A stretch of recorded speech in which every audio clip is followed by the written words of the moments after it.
My wife is no longer capable of governing herself, the Duke of Blackthorne announced, placing the commitment order before 6 witnesses.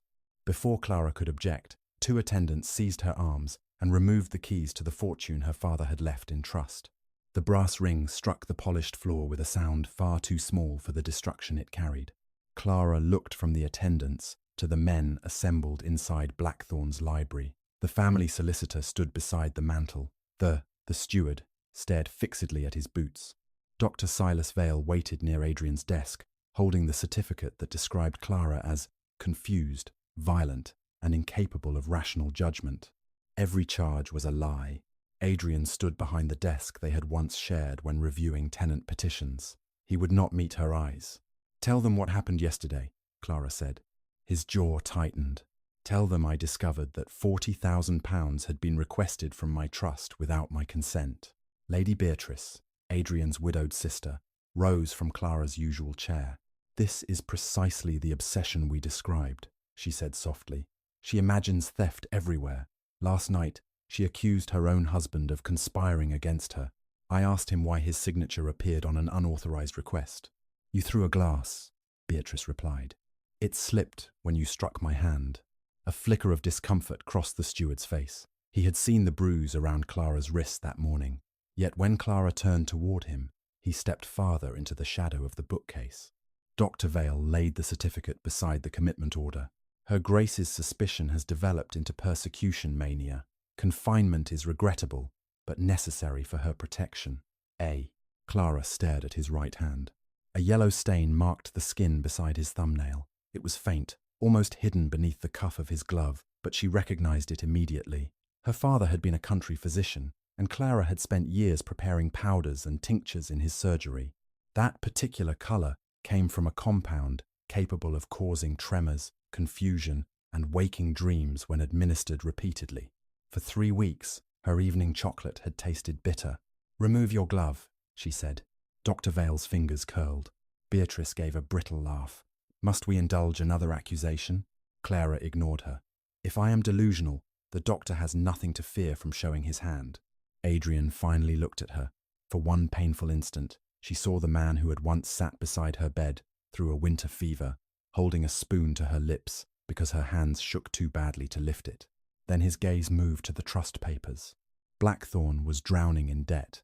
Failed investments and his late father's secret mortgages had brought creditors to the estate gates. Clara had offered money from her trust, but only if Adrian dismissed the steward and allowed an independent inspection of the accounts. He had refused. Now he needed her declared incapable so he could reach the fortune without accepting her conditions. "Enough," Adrian said. One word ended 10 years of marriage more completely than any shouted accusation could have done.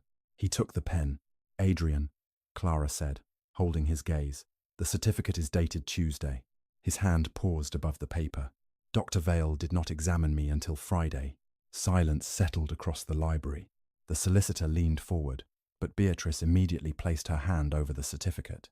"A clerical error," she said. "Nothing more." Adrian could have stopped then. He could have compared the dates, questioned the doctor, or postponed the commitment until another physician examined her. Clara watched him see the discrepancy. She watched him understand what it might mean. Then he signed. The scratch of the pen sounded louder than the keys falling. Dr. Vale pressed black sealing wax beneath Adrian's signature. Clara noticed the physician's hand tremble as he stamped it. The impression emerged blurred, with one edge of the Blackthorne crest flattened. Lady Beatrice crossed the room and picked up Clara's keys. "The trust room key should remain with the family," she said. "It is not a family key," Clara replied. "It opens my father's archive. Your possessions will be inventoried. My father's medical records do not concern you. They concern whoever controls your fortune." There it was. Not concern, not grief, but victory. Clara stopped struggling against the attendants. If she continued, every movement would be called proof of madness. Instead, she straightened her shoulders and addressed the solicitor. "Record that I objected to the certificate's date. Record that Dr. Vale refused to show his hand, and record that Lady Beatrice took my archive key before my confinement had legally begun." The solicitor swallowed. Beatrice's smile disappeared. Outside, rain struck the black carriage waiting on the gravel. There was no ducal crest on its door, only the name Ashmoor, painted in narrow white letters. As the attendants led Clara down the steps, she turned once toward Adrian. "If you spend that money," she said, "you will never be able to claim you were merely deceived." His face went pale, but he did not call her back. By midnight, Clara was locked inside Ashmoor Asylum. The room contained a narrow bed, a washstand bolted to the wall, and a barred window overlooking a courtyard. An attendant brought her a cloudy tonic and ordered her to drink. Clara lifted the cup, caught the same bitter scent she had noticed in her chocolate, and poured it into the soil of a dying fern when the woman turned away. Minutes later, the fern's leaves began curling inward. Clara was still examining them when a cry echoed through the corridor. A bell rang, boots thundered past her door, someone shouted for the keeper, and a second voice answered that Dr. Vale's chamber was locked from within. At dawn, the door was forced open. His coat remained beside the bed. Blood marked the floor. The window was nailed shut. Dr. Silas Vale had vanished, but on his desk, the keeper found Clara's trust room key, the same key Lady Beatrice had taken from the library hours earlier. Clara understood then that her public humiliation had never been intended merely to obtain her fortune. Someone had needed her locked away before Dr. Vale disappeared. The keeper entered Clara's room shortly after sunrise, with 2 attendants behind him. Mr. the asylum keeper was a broad man, whose black coat strained across his shoulders. He placed the trust room key on her washstand, but kept one gloved finger pressed over it. "Do you recognize this? It belongs to me." 10. It was found beside Dr. Vale's blood. Then ask Lady Beatrice how it reached him. The asylum keeper's eyes narrowed. "Her ladyship says you carried it into the asylum. She took it from the library before witnesses. And yet, it was here." Clara understood the trap immediately. If she denied knowing how the key had travelled, her denial would be called confusion. If she accused Beatrice, it would be added to the list of imagined persecutions.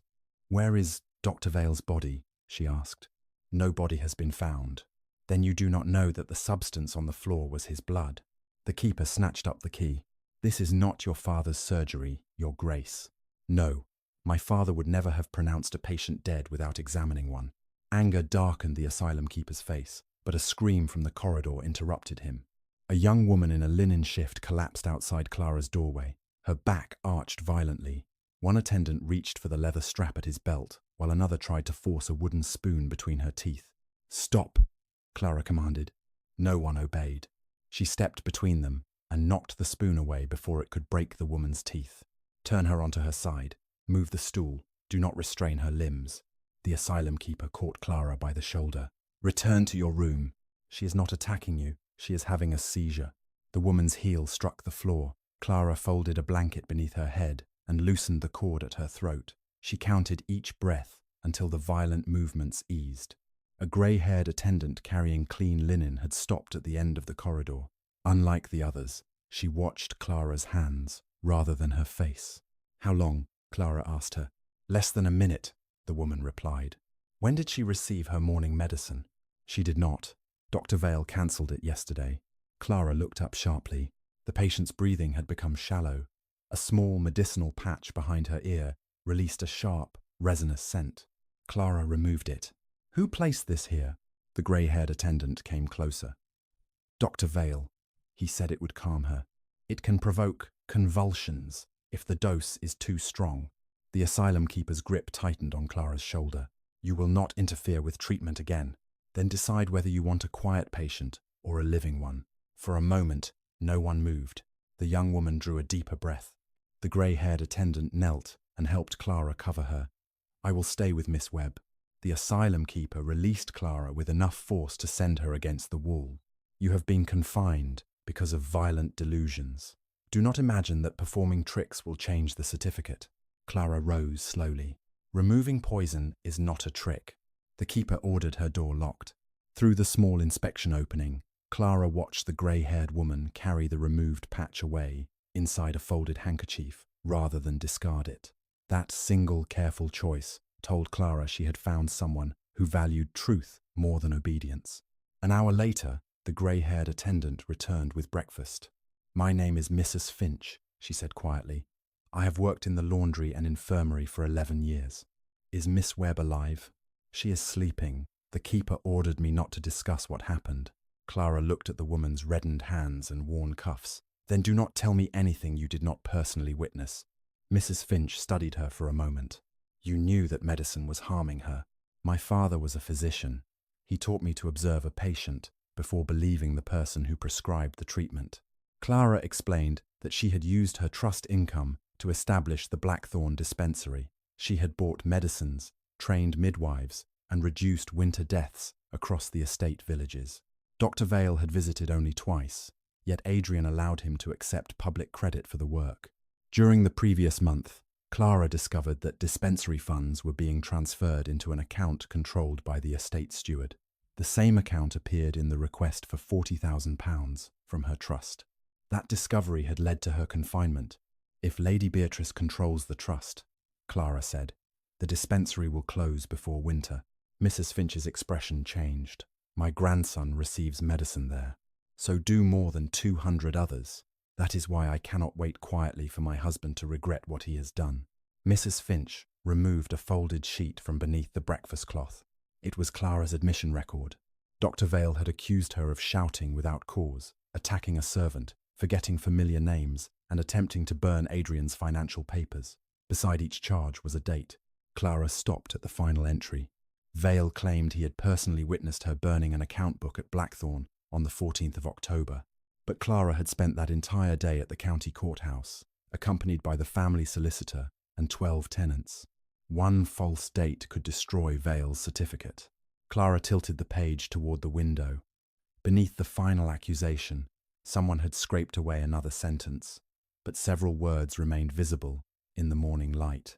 Patient discovered alterations to the Blackthorne medical accounts. Mrs. Finch read the words over Clara's shoulder. He did not confine you because he believed you were ill. No, Clara said. He confined me because I found what he was hiding. Before they could examine the page further, cries erupted from the lower ward. 3 patients had collapsed after receiving their morning medicine. Clara ran into the corridor. The keeper ordered her back, but one woman's lips were already turning blue. If you lock me away now, she will die in front of you. The keeper hesitated. That hesitation gave Clara control of the room. She ordered the windows opened, stopped every remaining dose, and directed Mrs. Finch to bring clean water and charcoal from the kitchen. The worst symptoms appeared among patients who had received medicine with a newly delivered brass spoon. The spoon held nearly twice the proper amount. Within an hour, the patients were breathing normally. Clara had not discovered another quiet clue. She had saved 3 lives in front of witnesses. When Lady Beatrice arrived carrying a leather document case, she found Clara standing in the infirmary with the poisoned patients around her. A smaller brass spoon protruded from Beatrice's case. Its bowl carried a crescent-shaped nick. Clara recognized it immediately. It had belonged to her father and should have been locked inside the Blackthorne dispensary. "Why are you carrying my medical spoon?" Clara asked. For the first time, Beatrice had no answer. Clara folded the admission record along its original creases and returned it to Mrs. Finch. "Do not keep this in the laundry," she warned. "The asylum keeper will search your room as soon as he realizes the night clerk misplaced it." "Where should it go?" "Back into his office." Mrs. Finch stared at her. "Then we lose the proof. We preserve the fact that no one knows we have seen it." Clara tore a narrow strip from the lining of her sleeve and pressed it over the scraped sentence. The rough fibers caught the loose particles of ink left inside the damaged paper. She folded the cloth into the hem of Mrs. Finch's apron. "My father taught me that erased ink often leaves more behind than the person removing it realizes." Footsteps approached. Mrs. Finch slipped out with the admission record seconds before the asylum keeper unlocked Clara's door. Lady Beatrice removed a transfer authorization from her document case. "Your husband requires your signature." The paper would release Clara's trust income for medical care and emergency household debts. "He intends to use my confinement to pay Blackthorne's creditors. He intends to save his inheritance." With money obtained by declaring his wife insane, Beatrice placed the paper before her. "Sign, and your treatment may become more comfortable." Clara looked at the patients she had just saved. "No." The keeper stepped closer, but Mrs. Finch remained inside the infirmary doorway. She had witnessed the poisoned medicine, the oversized spoon, and Beatrice's possession of Clara's smaller measure. Forcing Clara to sign now would create another witness. Beatrice understood that. She returned the document to her case. You believe saving 3 patients makes you powerful? No, Clara said. It makes it harder for you to explain why they were poisoned. Beatrice's expression became still. She had entered Ashmoor expecting to intimidate a helpless prisoner. Instead, she had discovered that Clara was already turning the institution's own servants and patients into witnesses. He could still imprison Clara, yet he no longer dared drug her in front of witnesses. Beatrice stepped close enough for Clara to smell her familiar violet perfume. You believe observation makes you powerful? No, it makes your lies expensive. Beatrice left without another word. That afternoon, Clara was permitted one supervised walk in the enclosed courtyard. Mrs. Finch passed her near the laundry door and dropped a clean handkerchief beside her shoe. Clara bent to retrieve it. Inside was a message written in laundry chalk. The solicitor compared the dates. He asked His Grace to delay the trust withdrawal. Clara's breath caught. Adrian had noticed the contradiction after all, but the next line destroyed the fragile hope. His Grace said Vale's disappearance proves your illness made you dangerous. Adrian had been offered a second chance to investigate. Again, he had chosen the explanation that gave him her money. Clara rubbed the chalk away between her fingers. Tell the solicitor to visit the county courthouse, she whispered. The clerk there can prove where I was on the 14th. Mrs. Finch nodded and continued toward the laundry. From an upstairs window, Lady Beatrice watched the exchange. She had not returned to Blackthorne. She had remained at Ashmoor to ensure Clara signed the transfer or lost the ability to resist it. Beatrice looked down at the document case in her hands. The brass measuring spoon still protruded from its pocket. Then she turned to the asylum keeper. The Duchess is communicating with someone inside the asylum, she said. Find out who it is before the courthouse opens tomorrow. The asylum keeper searched the laundry before breakfast. Clara heard furniture being overturned below her window, while 2 attendants emptied every drawer in her room. They shook out her bedding, inspected the seams of her dress, and examined the dying fern into which she had poured the tonic. One attendant lifted the flower pot. The soil smells medicinal. I poured my prescribed dose into it, Clara said. The asylum keeper entered, carrying Mrs. Finch's apron. Its hem had been cut open. Nothing was inside. The strip bearing traces of the erased admission entry had already been moved. Clara had hidden it beneath the loosened wooden base of her washstand while pretending to stumble during the attendant's first search. Who carried messages for you? The asylum keeper demanded. No one. Lady Beatrice saw you speaking to a servant. Mrs. Finch told me which path was permitted. The asylum keeper placed the grey apron on the bed. Until someone confesses, every servant who approached you yesterday will be dismissed. Clara's composure nearly broke. Mrs. Finch's employment included her lodging, food, and access to medicine for her grandson. The asylum keeper knew precisely where to apply pressure. I wrote the message, Clara said. His eyes sharpened. I found laundry chalk in the courtyard and asked that the county clerk be contacted. No servant composed the words. It was not a complete lie. Clara had dictated the important instruction, and accepting blame might prevent the asylum keeper from examining Mrs. Finch more closely. You admit attempting secret correspondence. I admit requesting evidence before my husband spends my inheritance. The asylum keeper ordered her confined, without food until evening. As the door closed, Clara heard him tell the attendants that Mrs. Finch could remain employed, but was forbidden from entering the upper corridor. Clara sat on the edge of the bed, weak with relief. Near noon, the asylum erupted into chaos. A patient began screaming in the room opposite Clara's. Another pounded both fists against the wall. Within minutes, cries rose from the lower ward as well. The same sharp, resinous odour seeped beneath Clara's door. She knelt and touched the floorboards. A thin trail of cloudy liquid ran along the corridor, spilled from a dropped medicine jug.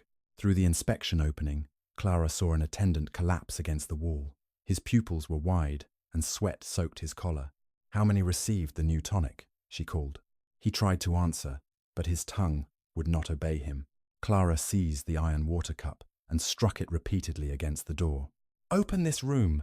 The asylum keeper appeared at the far end of the corridor, supporting a delirious patient. Silence! The tonic is contaminated. Stop every dose and open the windows. You caused this. I have been locked inside since morning. You interfered with Dr. Vale's medicines yesterday, and your patients began falling ill after today's mixture was distributed. Smell the spilled liquid. The asylum keeper hesitated. A young attendant lifted the jug, inhaled, and immediately turned his face away. It smells like varnish, sir. Clara gripped the bars of the inspection opening. Dr. Vale used a resin extract to produce agitation and confusion. The mixture has been made too strong. If you keep the wards closed, the fumes alone will worsen the symptoms. The asylum keeper still did not move. Then Miss Webb staggered into view, clutching her throat. Her lips had begun to turn blue. Clara's fear vanished beneath training. Bring her here, now. The keeper unlocked the door. Clara lowered Miss Webb onto the floor and checked her mouth. The muscles of the woman's jaw had tightened, but her throat remained clear. Fresh air, Clara ordered. Remove every medicine bottle. Give no milk and no alcohol. Bring clean water, charcoal from the kitchen, and the infirmary ledger. The attendants obeyed before the asylum keeper could stop them. For the next hour, Clara moved from patient to patient. She washed spilled tonic from their skin, directed the strongest attendants to carry the unconscious into the courtyard, and mixed crushed charcoal with water for those still able to swallow. She found the worst symptoms among patients who had received full spoonfuls. Those given smaller doses were trembling but conscious. Measure the spoon, she told the asylum keeper. The new brass spoon held nearly twice the amount listed in the surviving instructions. Someone had replaced Dr. Vale's usual measure. By sunset, no patient had died. When the magistrate's assistant arrived to inquire about the physician's disappearance, Lady Beatrice met him at the entrance. Clara could hear her voice through the open courtyard doors. My sister-in-law tampered with the treatment, Beatrice said. Her intervention caused a regrettable disturbance, though the staff eventually restored order. Clara stood among the patients she had saved, her sleeves stained with charcoal and medicine. The asylum keeper said nothing. But the young attendant who had smelled the spilled tonic looked from Beatrice to Clara with open disbelief. He had watched Clara identify the poison. He had carried out her instructions. More importantly, he had seen Beatrice arrive that morning, with a sealed crate of replacement medicines bearing the Blackthorne crest. Clara caught his gaze. What is your name? Mrs. Finch, Your Grace. Remember exactly what you saw today, Mr. Lane. One day, someone may ask you under oath. Beatrice heard her. Her face hardened. That evening, the family solicitor arrived at Ashmoor, accompanied by the county clerk. They brought the courthouse attendance book, proving Clara had been giving evidence on the date Dr. Vale claimed she was burning papers at Blackthorne. Adrian arrived minutes later. He entered the keeper's office, while Clara waited beyond the half-open door under guard. The solicitor laid the attendance book beside Vale's certificate. Your Grace, he said to the Duke, the accusation cannot be true. 12 tenants, 2 magistrates, and this clerk can confirm the Duchess was elsewhere. Adrian stared at the conflicting records. Then Edward stepped forward with the replacement medicine spoon and the delivery label from Beatrice's crate. Before you decide, the young attendant said, there is something else Your Grace must see.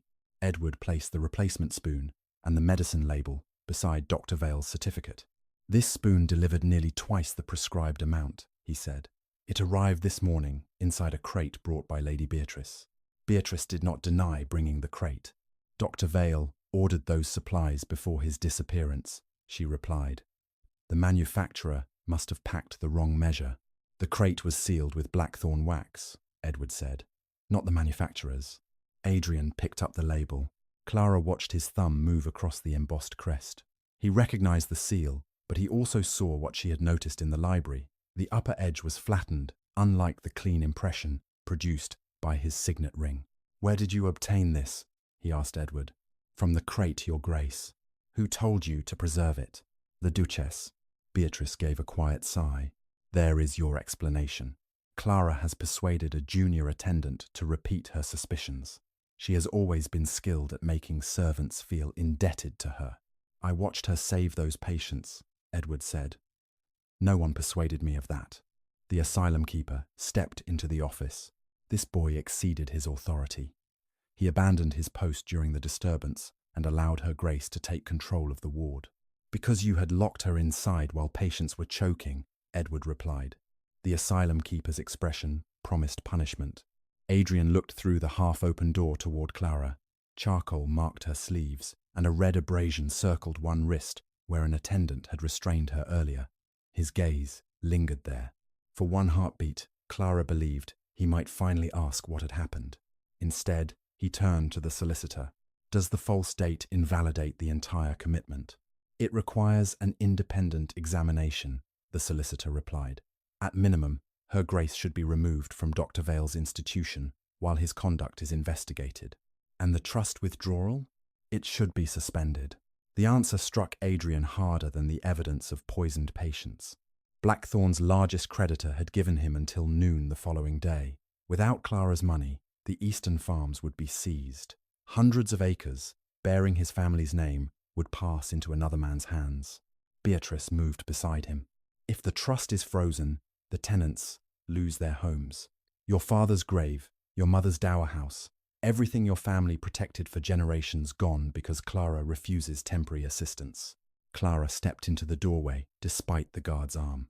I offered assistance. You refused an inspection of the estate accounts. You demanded I dismiss men who served my father. I demanded that you stop paying debts no one could explain. Adrian's face tightened with wounded pride. You would reduce me to a petitioner before my own wife. No, I asked you to become honest before you became ruined. The words silenced the room. The solicitor slid a second document across the desk. If you sign this, Your Grace, you affirm that despite the false entry, you believe the Duchess incapable of protecting herself or her property. It will release the first portion of her income under emergency household authority. And maintain her confinement? Adrian asked. Yes. Clara stared at him. He now knew the certificate contained a provable lie. He knew Beatrice had delivered dangerous medicine under a damaged version of his seal. He had seen a witness place the evidence before him. No manipulation remained strong enough to excuse his next choice. Adrian, Clara said, if you sign after seeing this, you are not trusting the wrong person. You are choosing the lie because it pays you. His hand closed around the pen. The solicitor tried once more. Your Grace, delay until morning. The magistrate can summon, and the independent physician. The creditor will not delay. Then let the land go, Clara said. Land can be recovered. What you are doing to me cannot. Adrian signed. Clara felt something inside her become utterly still. She had spent weeks trying to protect their marriage from debt, pride, and Beatrice's influence. That effort ended with the final stroke of Adrian's pen. From that moment, she no longer intended to save their marriage. She would save the patients, the dispensary, and whatever remained of her father's trust. Adrian would have to face the consequences of his decision without her shielding him from them. The solicitor lowered his eyes. The county clerk gathered his attendance book and stepped back, unwilling to challenge a duke further. The asylum keeper seized the replacement spoon. Even Edward faltered when Beatrice threatened to dismiss his widowed mother from a cottage owned by Blackthorne. Fear emptied the room of voices. Beatrice took the signed authority. You have done what was necessary, she told her brother. Adrian looked at Clara again, but she offered him neither accusation nor plea. Her silence unsettled him more than anger would have done. The asylum keeper ordered the guards to return her to the upper ward. As they passed the infirmary stairs, Edward deliberately stumbled into one of them. For the briefest instant, his hand brushed Clara's. A folded piece of paper remained in her palm. Inside her room, she opened it beneath the washstand. It was a page torn from Ashmoor's transport register. 18 patient names had been listed beneath the following morning's date, including Miss Webb's. Destination, Blackthorne Dispensary. Clara's blood chilled. The dispensary had no beds, no overnight staff, and no legal authority to receive confined patients. Yet beside every name appeared a charge for 6 months of treatment money that could now be withdrawn from her trust under Adrian's signature. At the bottom of the page, another instruction had been written in Beatrice's hand. Transfer before dawn. Destroy the remaining case records after departure. The poisoning had not been an accident. The patients were about to be moved, charged against Clara's fortune, and stripped of every record proving what had been done to them. Before dawn, wheels rattled across Ashmoor's courtyard. Clara climbed onto the washstand and looked through the barred window. 3 covered wagons waited below, while attendants carried patients through the rear entrance. Some could walk, others hung unconscious between 2 men, their bare feet dragging across the stones. Miss Webb was placed in the first wagon. Clara struck the door with the iron cup. "Those patients are being removed without lawful orders." No one answered. Smoke rose beyond the eastern roof. Beatrice's instruction to destroy the case records was already being carried out. Clara pulled the hidden strip of cloth from beneath the washstand and tucked it inside her bodice. It held only traces of the erased admission entry, but it was now the sole surviving evidence that Doctor Vale had confined her after she discovered altered medical accounts. A key turned in the door. Mrs. Finch entered carrying a bundle of laundry. "The asylum keeper ordered every patient's clothing packed," she whispered. "He dismissed Edward and locked him inside the coal shed. Can you reach him?" "The courtyard is watched." I fent. Clara pointed toward the linen chute beside the corridor stairs. "It opens near the coal passage." Mrs. Finch understood. Minutes later, the building's fire bell began to ring. Attendants ran toward the records room. In the confusion, Edward emerged from the coal passage with soot across his face and the asylum keeper's spare key in his hand. "I took it when he searched me," he said. Clara did not ask how. She ran downstairs. Inside the first wagon, 7 patients lay crowded on straw. Their breathing was slow, their skin cold. Beatrice had not merely transferred them, she had drugged them heavily enough that they could not speak to an inspector. Clara touched Miss Webb's throat and smelled the bitter resin on her breath. "They will not survive the journey." The asylum keeper appeared at the rear entrance with 2 guards. "Remove her." Clara stood between them and the wagon. "If the gates open, I will shout to every labourer on the road that Ashmoor is transporting poisoned patients under the Blackthorne crest. You are a certified lunatic. No one will believe you. The Duke signed for their treatment last night. If one dies inside that wagon, his signature will be attached to the death." The asylum keeper hesitated. Beatrice did not. "Drive," she ordered. The coachman cracked the reins. Clara seized the bridle of the lead horse. The animal reared, nearly knocking her beneath the wheels. Edward caught her by the waist, while Mrs. Finch pulled Miss Webb away from the wagon's open edge. The delay lasted only seconds, but it was enough. A black carriage appeared at the far end of the lane. The family solicitor stepped down, accompanied by the independent physician he had promised to summon. Beatrice's face changed. "Close the gates," she told the asylum keeper. Edward ran to the chain and pulled it free before the guards could stop him. The physician examined the first patient in the courtyard, then the second. "These people are dangerously sedated," he announced. "No one is to be moved." The asylum keeper protested that Doctor Vale had approved the doses. "Doctor Vale is missing," the physician replied, "and these records are burning." Smoke burst through an upper window. Clara looked toward the records room, then back at the unconscious patients. If she ran inside, she might save the ledgers, proving the fraud. But Miss Webb's breaths were becoming farther apart. The evidence could expose Beatrice. The patients would not survive long enough to benefit from it. "Bring them into the courtyard," Clara ordered. "All of them." She remained with the patients while the records burned. Under the independent physician supervision, she kept airways clear, cooled fevered skin, and separated those who had received the strongest doses. Mrs. Finch recovered bottles from the wagons. Edward recorded which bottle had been found beside each patient. By mid-morning, all 18 were alive. But Ashmoor's account books had become ash. A messenger arrived from Blackthorne shortly before noon. He crossed the courtyard and handed Adrian a letter in front of everyone. The Duke had followed the solicitor back to the asylum after learning the patients were being moved under his authority. He broke the seal and read the message twice. "What is it?" Beatrice asked. Adrian looked at her as though he no longer recognized his sister. "The creditor has seized the eastern farms." "That is impossible. The trust payment was released." "Tack." "It was released," Adrian said, "but it never reached the creditor." 2. The first £30,000 taken from Clara's fortune had been sent to a medical supply company named on Ashmoor's treatment invoices. The company's address led to an abandoned warehouse. Its bank draft had already been converted into gold. Because Adrian had certified Clara's incapacity, he could not simply accuse the recipient of stealing her money without admitting that he had released it on the strength of a fraudulent medical order. His own signature had made the payment appear lawful. He had imprisoned his wife to save Blackthorne. By doing so, he had lost both her fortune and the land. Beatrice recovered quickly. Dr. Vale arranged the company. He must have fled with the money. Clara examined one of the medicine bottles recovered from the wagon. The label had been pasted on crookedly. Beneath it, another name showed through the glass. She loosened the upper paper with water and exposed the original supplier's mark. It belonged to a small apothecary near Blackthorne village, the same business that had provided medicines to Clara's dispensary for years.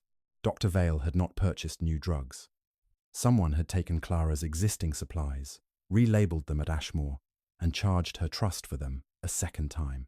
The theft required access to the dispensary storeroom. Only Adrian, Clara, the steward, and Lady Beatrice possessed keys. A constable arrived with an order to seal Ashmoor until the magistrate's inquiry. For the first time, the asylum keeper looked afraid. Then Mrs. Finch counted the rescued patients again. 17, she whispered. Clara turned toward the empty third wagon. One name remained on the transport register, but the patient was gone, a former bookkeeper who had worked for Dr. Vale and the false medical company. Beside his name, Beatrice had written a different destination, Blackthorne Hall. The only living person who might explain the stolen money was being taken directly to the estate's abandoned ice house, and by sunset, the creditors would arrive to search every building on the property. The independent physician refused to return Clara to a locked room. He signed a temporary statement declaring that her behavior showed no evidence of madness and placed her under the protection of the family solicitor until the magistrate could review the commitment. Adrian stepped forward as though he expected Clara to leave Ashmoor beside him. She walked past him. "My carriage is waiting," he said. "I will not enter it. The ice house is on my estate. I can take you there faster. You used your authority to imprison me. From now on, you possess no authority over my movements." The words struck him with the force of a public blow. Clara accepted a seat in the solicitor's carriage with Mrs. Finch and Edward. The independent physician followed on horseback, carrying the recovered bottles, the damaged seal label, and the replacement spoon in a locked case. Adrian rode behind them alone. They reached Blackthorne shortly before sunset. The eastern fields were already marked with the creditors' red boundary stakes. Tenant families stood beside the road, watching unfamiliar agents inventory livestock and farm equipment. Clara recognized faces from the dispensary men whose children she had treated, women whose rents she had quietly extended after poor harvests. One farmer removed his cap when her carriage passed. No one offered the same greeting to Adrian. The abandoned ice house stood beyond the kitchen gardens, half hidden beneath an earthen mound. Its outer door was chained, but the chain carried fresh scratches. Edward broke the rusted side latch with an iron bar. Cold, rotten air spilled out. They found the missing bookkeeper at the bottom of the stone chamber. His wrists were tied, and his breathing was barely visible. Beside him lay an empty medicine bottle, bearing the false company's label. Clara knelt and examined him. He has been given the same sedative as the patients, but in repeated doses. "Can he survive?" Adrian asked. If no one attempts to move him," carelessly. Clara and the independent physician worked together while Mrs. Finch warmed blankets near the doorway. Vale's former bookkeeper's pulse gradually strengthened. When his eyes opened, he recoiled at the sight of Adrian's crest. "No more medicine," he whispered. "You are safe," Clara said. He gripped her sleeve. "Vale is alive." Everyone became still. Vale's former bookkeeper explained in broken phrases. Dr. Vale had staged the blood inside his locked room, using animal blood from Ashmoor's kitchen. A narrow medicine cupboard connected his chamber to the treatment passage, allowing him to leave unseen. He had taken Clara's key because Beatrice needed access to her father's archive. The records there identified every genuine dispensary purchase and would expose the false invoices. "Where did Vale go?" Clara asked. The man swallowed painfully. "I do not know. Lady Beatrice promised him passage to France after the final transfer." "Why were you brought here?" "I kept copies." He nodded toward his left boot. Edward removed it and found several folded invoice sheets hidden beneath the inner sole. Each listed medicines supposedly purchased for Ashmoor. Beside the false prices, Vale's former bookkeeper had written the genuine amounts and the dates on which supplies were taken from Clara's dispensary. Clara recognized the final entry. A large quantity of the resin compound had been removed 3 weeks earlier, the same week her chocolate began tasting bitter. Vale's former bookkeeper had signed every sheet. The independent physician placed them inside the locked evidence case and wrote a statement identifying where they had been found. Edward and Mrs. Finch signed as witnesses. For the first time, the evidence had a clear path from its keeper to those who could authenticate it. Adrian read the invoices in silence. "You paid for all of this?" he asked Clara. "For years. I thought the estate funded the dispensary. The estate could barely pay its stable accounts. My trust covered the medicines, the midwives, and the winter coal." He looked toward the red stakes visible beyond the garden wall. "How many other things did you keep from collapsing without telling me?" "I told you repeatedly. You called the details beneath your attention." Shame moved across his face. "I believed Beatrice when she said you used the dispensary to control the tenants. You believed whatever protected your pride." Adrian looked down at the invoices. "I remember the first winter after our marriage," he said. "You slept beside the dispensary stove for 3 nights because a tenant's child could not breathe." Clara remembered it too. Adrian had arrived before dawn carrying blankets and hot food. He had sat beside her until the child's fever broke. "You once understood why that work mattered," she said. "I allowed debt to turn every act of care into an accusation against me." "No, debt frightened you. Pride decided what you did with that fear." His face tightened, but he did not defend himself. For the first time, Clara saw that he understood the difference between being manipulated and choosing to be cruel. He stepped closer, lowering his voice. "Let me help you find Vale." Clara rose. "You may help the magistrate because you owe the truth. Do not mistake that duty for a path back to me." Adrian flinched. "What are your conditions?" "You surrender your signet ring to the solicitor until every order bearing your crest is examined. You revoke Beatrice's household authority in writing. You provide every letter between her, Vale, and the steward, and you do not speak for me at the inquiry." For several seconds, he stared at the ring that had passed through generations of Blackthorne dukes. Then he removed it. Clara felt no triumph, only the bitter knowledge that he could relinquish his pride now, after it had cost her freedom. Vale's former bookkeeper was moved to the parish infirmary, a small building beyond the estate boundary maintained by Clara's trustee. It became her base of action outside Adrian's household and beyond Beatrice's authority. Mrs. Finch guarded the witness. Edward carried copies of the evidence to the magistrate. The original invoices remained locked inside the solicitor's case, or so they believed. Shortly after midnight, the solicitor arrived at the infirmary with blood on his temple. His carriage had been stopped on the North Road by men wearing creditor badges. They struck him, took the evidence case, and left him in a ditch. When Clara opened the duplicate packet Edward had delivered to the magistrate, she found only blank paper. Someone had exchanged the copies before he left Blackthorne. The invoices were gone. From the infirmary window, Clara saw flames rise above the distant dispensary roof. Beatrice had discovered Vale's former bookkeeper was alive. Now she was destroying the last place where the stolen medicines and Clara's genuine accounts could be compared. Clara reached the dispensary before the roof collapsed. Villagers formed a line from the well, passing buckets toward the flames, but the fire had begun inside the records room. The cabinets containing years of medical accounts were already burning. She tried to enter through the side door. Adrian caught her around the waist and pulled her back as a window exploded outward. "Let me go. The ceiling is falling. My father's records are inside, and you will die beside them." A burning beam crashed across the doorway. Clara stopped fighting.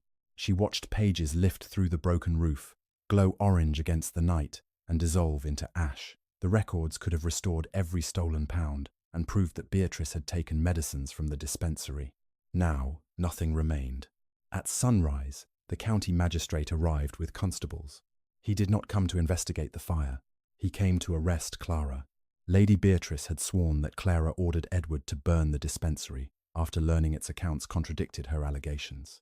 The asylum keeper supported the statement, claiming Clara had repeatedly threatened to destroy medical records. The solicitor's stolen evidence case had been discovered beside the well, with Clara's handkerchief tied around its handle. Worse, Dr. Vale had returned. He entered the dispensary yard in a mud-stained coat, leaning on a cane as though he had barely escaped death. Beatrice ran to him before the gathered villagers. "Doctor, thank heaven." Vale claimed Clara had attacked him inside Ashmoor and forced him through the hidden cupboard at knife point. According to his story, She threatened to kill him unless he altered her certificate. He had hidden for days out of fear, then returned when he learned she was accusing innocent people of poisoning. It was absurd. It was also exactly the story the magistrate expected from a respected physician describing a supposedly mad woman. "What of the animal blood in your room?" Clara asked. "My blood," Vale replied, "from a wound beneath my coat." "Then show the wound." He pressed a hand to his ribs. "My condition will not permit a public examination." The magistrate accepted the refusal. Vale's former bookkeeper was carried from the parish infirmary to testify, but his voice was weak and his memory broken by repeated sedation. When asked who had ordered the false invoices, he looked at Beatrice and began trembling. "I cannot remember." Mrs. Finch took his hand. "You remembered last night." Beatrice leaned closer. "Or perhaps someone instructed you what to say." Vale's former bookkeeper withdrew into silence. One by one, Clara's protections collapsed. The original invoices were stolen. The copies had become blank pages. The dispensary accounts were ash. The witness could no longer speak. The magistrate ordered Clara returned to Ashmoor, pending a formal inquiry. Adrian stepped between her and the constables. "No." The magistrate's brows rose. "Your Grace? My wife did not attack Dr. Vale. You certified her violent behaviour yourself." "I certified what I knew to be false." A stunned murmur moved through the yard. Clara looked at him. Adrian's face was colourless, but he continued. "I saw that Vale's certificate contained an impossible date. I was advised to delay the commitment and obtain another examination. I signed anyway, because doing so released my wife's money to pay my debts." Beatrice seized his arm. "Adrian, stop." He pulled away. "I also signed the emergency withdrawal after the falsehood had been proven. That money was stolen because I gave authority to those who supplied the lie." His confession did not prove Clara's entire case, but it destroyed the legal foundation of her confinement. It also exposed a duke who had abused marital and financial authority for personal gain. The magistrate could no longer quietly return Clara to Ashmoor. "You understand this statement may be presented before the Lord Chancellor," he said. "Yes." "You may lose your county offices." "Yes." "Your creditors may challenge every transaction you authorized." "They should." Adrian did not look at Clara after that. He had finally told a costly truth without asking whether it would earn him anything. The magistrate released Clara under her trustee's protection, but scheduled a public inquiry for the following afternoon. If she could not prove the poisoning and theft, Vale would retain his medical standing, Beatrice would escape prosecution, and Clara's sanity would remain publicly disputed. At the parish infirmary, the independent physician examined the few objects rescued from Ashmoor: 3 medicine bottles, the oversized replacement spoon, and the label sealed with damaged blackthorn wax. Clara stared at the spoon. Its bowl was smooth. The brass spoon she had seen in Beatrice's document case bore a crescent-shaped nick. 2 spoons. 1 genuine, 1 enlarged. Then she remembered the false invoices, each charged for medicines according to the number of doses supposedly administered. But the amounts stolen from her dispensary had been measured with her father's smaller, nicked spoon. To conceal the missing stock, someone had recalculated the patient doses using the larger spoon. Dr. Vale might know medicines, but he had visited Clara's dispensary only twice. He would not know the exact capacity of her father's damaged measure unless Beatrice had brought it to him. Clara turned to Vale's former bookkeeper. "You wrote the invoice totals. Did Lady Beatrice check your arithmetic?" His frightened eyes lifted. After a long silence, he nodded. "With the brass spoon?" Another nod. "Did she make you record the number of doses?" "She said each bottle must appear empty," he whispered, "even when it was not." Clara understood the fatal flaw. Beatrice had not merely stolen medicines. She had personally adjusted the false accounts, and she believed every record proving that fact had been destroyed. Clara asked the solicitor for 6 blank invoice forms, 2 medicine bottles, sealing wax, and Adrian's surrendered signet ring. "What will you do?" he asked. "Give Beatrice an account she believes survived the fire, but we no longer possess the real totals." "We do not need them." Clara picked up the oversized spoon. "We need her to correct a mistake that only the person who created the fraud could recognize. By morning, she would place a false invoice before the entire county inquiry. and if Beatrice challenged the wrong number, she would reveal exactly which measuring spoon she had used. The county inquiry opened inside Blackthorne's great hall. Creditors occupied the front benches. Tenants, servants, Ashmoor attendants, and local physicians crowded the gallery. At the centre of the room, the magistrate sat beneath the Blackthorne coat of arms, the same crest that had sealed Clara's false commitment. Before the doors opened, Clara placed Vale's former bookkeeper under the protection of 2 constables who had no connection to the estate. Mrs. Finch kept the strip of cloth bearing the erased ink inside a sealed envelope. Edward delivered the surviving medicine bottles directly to the independent physician and watched him lock them inside a glass cabinet. Clara trusted no evidence that passed through unobserved hands. Beatrice entered wearing black, as though she were mourning the destruction of her family. Doctor Vale sat beside her with bandages wrapped around his ribs. The asylum keeper occupied the witness bench. Together, they presented a simple story. Clara had become obsessed with the estate accounts. She falsely accused her husband and his sister, manipulated servants, poisoned Ashmoor's patients, attacked Vale, and burned the dispensary to destroy records that would prove her guilt. She is intelligent, Vale told the room. That makes her illness more dangerous, not less real. Beatrice lowered her eyes. My only mistake was trying to protect my brother from a wife who preferred control to love. The magistrate turned to Clara. You may answer. Clara rose without notes. Dr. Vale says I attacked him inside Ashmoor on the night of my confinement. Yet my room was locked. The inspection opening was secured from outside, and 2 attendants recorded checking me every half hour. Edward stepped forward with the night duty sheet. The magistrate compared the signatures. The asylum keeper claimed the attendants might have been mistaken. Then let us examine the hidden cupboard, Clara said. A surveyor presented measurements taken that morning. The narrow passage opened from Vale's room into the treatment corridor, not toward Clara's ward. The dust inside contained only 1 set of boot marks, matching the size of Vale's shoes. Vale shifted in his chair. Clara continued. He also claims the blood in his room came from a wound beneath his coat. The independent physician examined him this morning. The physician stood. There is no wound of the age or severity described. A murmur spread through the hall. Beatrice interrupted. Even if Dr. Vale fled voluntarily, that does not prove theft. No, Clara agreed. My husband's signature proves how the money left. The false medical company proves where it went. The medicines prove how the invoices were created. Adrian rose when summoned. Before the entire county, he authenticated both documents he had signed, the commitment order and the emergency withdrawal. Were you aware that Dr. Vale's certificate contained a false date? The magistrate asked. Yes.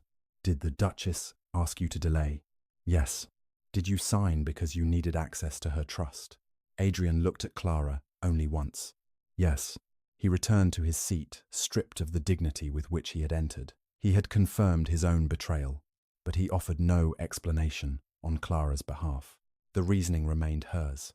Clara placed 2 brass spoons on the evidence table. The smaller spoon belonged to my father and was used at the Blackthorne dispensary. The crescent-shaped nick identifies it. The larger spoon arrived at Ashmoor in a crate, sealed with a damaged impression of my husband's crest. Beatrice leaned toward her solicitor but said nothing. Clara displayed the medicine bottles. Beneath their false labels, the independent physician had exposed the marks of Clara's original supplier. The medicines charged to my trust as new Ashmoor purchases were taken from my dispensary. They were sold to me once, stolen, relabeled, and charged to me again. That is speculation, Vale said. Clara nodded to Mrs. Finch. The grey-haired woman described the poisoned patients, the burning records, and Dr. Vale's cancelled treatments. Edward testified that Beatrice had personally delivered the replacement crate. Vale's former bookkeeper, protected behind the constables, confirmed that he had prepared invoices under Vale's direction and that Beatrice had checked the quantities. Beatrice rose. You have frightened a sick man into agreeing with you. Where are these supposed invoices? Clara removed a folded sheet from the solicitor's locked box. Here. The colour left Beatrice's face for only an instant. Clara passed the document to the magistrate. It appeared smoke-stained along one edge, as though recovered from the dispensary fire. It listed 40 bottles of resin compound, each divided into 20 doses, using Clara's smaller spoon. Vale examined it from a distance. I have never seen that paper. Beatrice was less cautious. This cannot be one of the Ashmoor invoices. Why not? Clara asked. Because the calculations are wrong. The room became still. Clara looked at the page. Which calculation? Beatrice realized too late that every face had turned toward her. She tried to sit, but the magistrate ordered her to answer. The bottles did not contain 20 doses, she said. They contained 12. Measured with which spoon? Beatrice glanced toward Vale. He did not help her. The larger one, she whispered. Clara let the silence hold. The invoice was a trap. Every number on it had been invented that morning. No innocent person could know how many fraudulent doses Beatrice expected each stolen bottle to contain. But Clara had one final connection to establish. She lifted the damaged Blackthorne seal from the medicine crate and placed it beside the blurred impression on her commitment order. Both shared the same flattened upper edge. The false orders, the replacement medicines, and my confinement were sealed by one duplicate stamp, Clara said. Dr. Vale possessed it inside Ashmoor. Yet the material used to create that stamp came from an object kept in my father's archive. The magistrate leaned forward. What object? Clara placed her father's nicked brass spoon beneath the magnifying glass. Inside its bowl was a thin layer of hardened black wax, and pressed into that wax was the reversed outline of the Blackthorne crest. The mark that could identify who made the duplicate seal was smaller than a fingerprint, hidden beside the crescent-shaped nick. The independent physician approached the evidence table to authenticate what Clara had found. The independent physician examined the hardened wax beneath the magnifying glass. This was used as a mold, he said. The Duke's signet was pressed into the wax. Then a duplicate stamp was cast from the reversed impression. The crescent-shaped nick in the spoon had left a matching ridge across the duplicate seal. The same ridge appeared on Clara's commitment order, the medicine crate, and the false transfer instructions. Vale's former bookkeeper rose behind the constables. I saw Lady Beatrice make it, he said. Beatrice turned on him. You said you could not remember. I remembered when I saw the spoon. His voice shook, but he continued. Beatrice had taken the measuring spoon from Clara's dispensary and softened black wax inside its bowl. Dr. Vale pressed Adrian's signet into it during a private dinner at Blackthorne, telling the Duke that he needed the crest to seal a medical recommendation. Adrian had handed over the ring without asking to see the paper. Beatrice then used the duplicate stamp to authorize medicine transfers, create false orders, and make instructions from Ashmoor appear to carry her brother's approval. You cannot prove where the stolen money went, Beatrice said. The magistrate looked toward the creditor's representative. The man produced the record of the £30,000 draft. It had been converted into gold by Doctor Vale, who used a letter bearing the duplicate Blackthorne seal. Vale stood abruptly. I acted under Lady Beatrice's orders, and kept half the gold, Beatrice snapped. Then her answer completed what Clara's evidence had begun. The room erupted. The magistrate struck the table until silence returned. Clara did not allow the argument to obscure the truth. You needed my trust because the estate was failing, she said to Beatrice. But you also needed me discredited because I had discovered the false medical accounts. Beatrice said nothing. So Dr. Vale placed the resin compound in my evening chocolate. When the dose produced headaches and trembling, he recorded those symptoms as evidence of madness. You took my archive key, altered the admission record, and prepared the withdrawal before I reached Ashmoor. The magistrate turned to Vale, and the locked room disappearance. Vale's shoulders collapsed. He admitted using animal blood and escaping through the medicine cupboard. The vanishing made Clara appear violent while allowing him to carry the stolen gold toward the coast. He had returned only after Beatrice warned him that Vale's former bookkeeper survived. The asylum keeper had accepted money to drug patients, destroy their records, and claim that Clara caused the disturbance.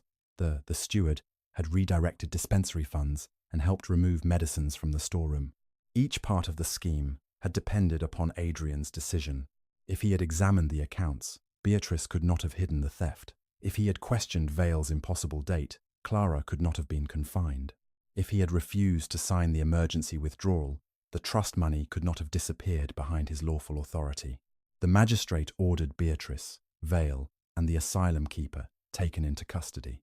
The steward was arrested before he could leave Blackthorne. Vale would face charges for fraud, unlawful confinement, poisoning, and conspiracy.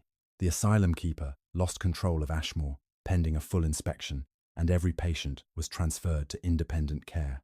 Beatrice's property was frozen, so the stolen gold and medical funds could be recovered. But Adrian's consequences did not end with their arrests. He stood before the tenants, creditors, physicians, and servants gathered in the hall. "My wife was not irrational," he said. "She did not steal, burn records, or attack Dr. Vale. I knew the evidence against her contained a lie, and I signed it because her confinement gave me access to her money." No one moved. I blamed deception for what was my own choice. I placed my name, my estate, and my pride above her freedom. He resigned his county offices that afternoon. The Eastern farms remained with the creditor, and Adrian sold the London house, his hunting property, and part of the family silver, to repay Clara's trust and compensate the Ashmoor patients. The restoration agreement placed Clara's remaining fortune beyond his reach. It also transferred the dispensary building and surrounding land to an independent, charitable trust controlled by Clara and 2 trustees of her choosing. Only after every practical protection had been signed did Adrian ask to speak with her privately. They met in the empty library where he had declared her insane. The chair Beatrice had occupied was gone. On the desk lay Clara's archive key, her household keys, and Adrian's signet ring. "I once believed losing Blackthorne would make me nothing," he said. "So I made you nothing, in the eyes of the law, to save it." Clara's fingers closed around the archive key. "You did not merely fail to trust me, Adrian. You saw proof that I had been framed and chose the lie because it served you. I know. I may one day stop carrying anger. That will not mean I can live as your wife again." Pain crossed his face, but he did not argue. The separation agreement granted Clara a permanent residence, independent income, and control of her correspondence. Adrian accepted that he could visit neither her home nor the dispensary without invitation. "I will spend whatever remains of my life repairing what I can," he said. "You should," Clara replied, "but the repair is not a price that purchases my return." He lowered his head.